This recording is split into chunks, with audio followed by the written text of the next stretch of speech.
Hello friends, कैसे हैं आप सब। आई होप आप सभी अच्छे होंगे।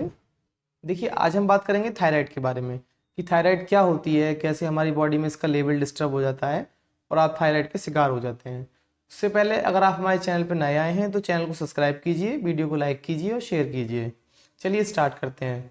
देखिए, थायराइड क्या होता है। थायराइड हमारी बॉडी में एक ग्रंथि होती है जो यहाँ पे गर्दन के नीचे तितली के आकार की ग्रंथि होती है, जिसका काम होता है दो तरह के हार्मोन्स को प्रोड्यूस करना। एक ट्राईआइडोथायरोनिन और दूसरा थायरोक्सिन, जिसको आप T3 और T4 के नाम से जानते हैं। ये हार्मोन्स जो होते हैं हमारी बॉडी में बहुत सारी एक्टिविटीज़ के लिए जिम्मेदार होते हैं। जैसे आपकी जो हार्ट रेट है उसको मेंटेन करना, आपकी मेटाबॉलिज्म को मेंटेन करना, और जो आपकी एनर्जी है वो यूज़ हो रही है उसको मेंटेन करना। अब होता क्या है कि आपने देखा होगा कि आपके पड़ोस में या आपके रिलेटिव्स को थायराइड हो जाती है, वो कहते हैं कि थायराइड हो गई। तो ऐसा क्या होता है, क्या ऐसे हमारी बॉडी में चेंजेस आते हैं जिनकी वजह से आप थायराइड के शिकार हो जाते हैं। होता ये है कि जो आपकी थायराइड ग्लैंड होती है जो प्रोड्यूस कर रही होती है हार्मोन, तो वो या तो ज़रूरत से ज़्यादा हार्मोन प्रोड्यूस करती है जितना बॉडी को नीड होती है, या होता है कि उस वो हार्मोन्स कम प्रोड्यूस करती है। ये दो कंडीशन देखी गई है थायराइड में। अगर आपकी जो ग्लैंड है वो ज़्यादा हार्मोन प्रोड्यूस कर रही है तो इस कंडीशन को आप हाइपरथायराइडिज्म कहते हैं।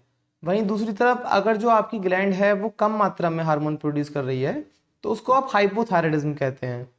अब देखा गया है कि जो दोनों कंडीशन होती हैं इन दोनों के अलग अलग सिम्टम्स देखे जाते हैं।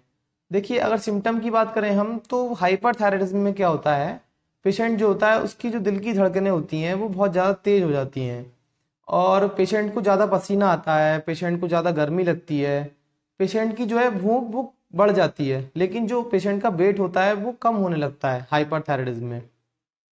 वहीं दूसरी तरफ अगर हम बात करें हाइपोथायराइडिज्म की, तो हाइपोथायराइडिज्म के जो सिम्टम्स होते हैं वो हाइपरथायराइडिज्म के डिफरेंट होते हैं, मतलब अपोजिट होते हैं। इसमें क्या होता है, पेशेंट को ठंड लगती है, पेशेंट को पसीना नहीं आता है, पेशेंट की दिल की धड़कनें जो हैं वो कम रहती हैं, आपके जो हेयर होते हैं वो लॉस होने लगते हैं, हेयर लॉस, और जो आपकी स्किन होती है वो बहुत ज़्यादा ड्राई होने लगती है हाइपोथायराइडिज्म में। अगर बात करें हमारी इंडिया में, तो इंडिया में हमारी ज़्यादातर जो केस हैं वो हाइपोथायराइडिज्म के ही हैं।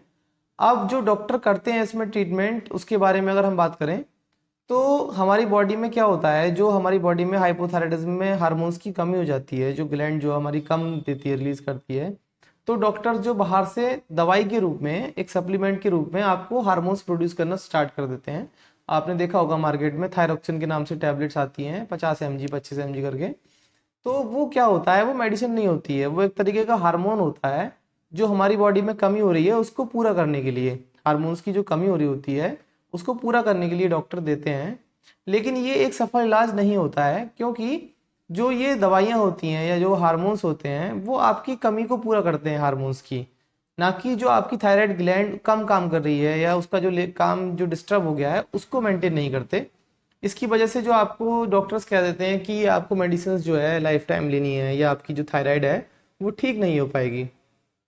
अब अगर हम बात करें कि आप थायराइड को कैसे क्योर कर सकते हैं या कैसे इससे जुड़ी समस्याओं से निजात पा सकते हैं हमेशा के लिए, तो आपको कुछ आयुर्वेदिक हर्ब्स का इस्तेमाल करना पड़ेगा, जिससे आप काफ़ी हद तक अपनी जो थायराइड है उसको मेंटेन कर सकते हैं।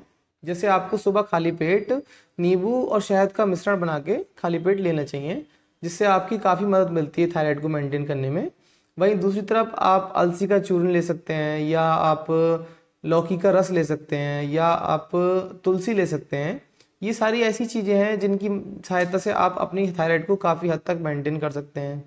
अगर हम बात करें कि हमें क्या क्या नहीं लेना चाहिए थायराइड अगर आपको हो रही है, तो आपको फ्राइड फ्रूट्स नहीं लेने चाहिए, आपको ज़्यादा चाय का इस्तेमाल नहीं करना चाहिए, आपको चीनी का इस्तेमाल कम करना चाहिए, आपको चावल का इस्तेमाल कम करना चाहिए, आपको मैदा से बनी जो प्रोडक्ट होते हैं इन सब चीज़ों का कम इस्तेमाल करना चाहिए, क्योंकि ये सारी चीज़ें जो जाके हमारी बॉडी में हमारी बहुत सारी परेशानियों को पैदा करती हैं और हमारे कई तरह के हार्मोन्स के लेवल को डिस्टर्ब करती हैं, जिससे हमारा थायराइड लेवल भी गड़बड़ हो जाता है और हमें थायराइड की समस्या हो जाती है।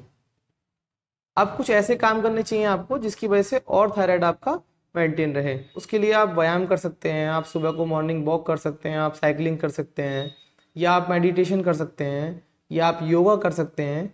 ये सारी चीज़ें करके अपनी लाइफ को आप अच्छा कर सकते हैं और अपनी जो थायराइड लेवल है उसको डिस्टर्ब होने से बचा सकते हैं। देखिए, मैं यही कहूँगा कि आप जो मेडिसिन ले रहे हैं उसके साथ साथ आप ये सारी चीज़ें स्टार्ट कीजिए, ताकि आप जो दवाइयाँ खा रहे हैं या जो हार्मोन बाहर से ले रहे हैं उनकी जगह आप नेचुरली क्योर कर सकें। Thank you. अगर आपको हमारी वीडियो अच्छी लगती है तो लाइक कीजिए, शेयर कीजिए, सब्सक्राइब कीजिए।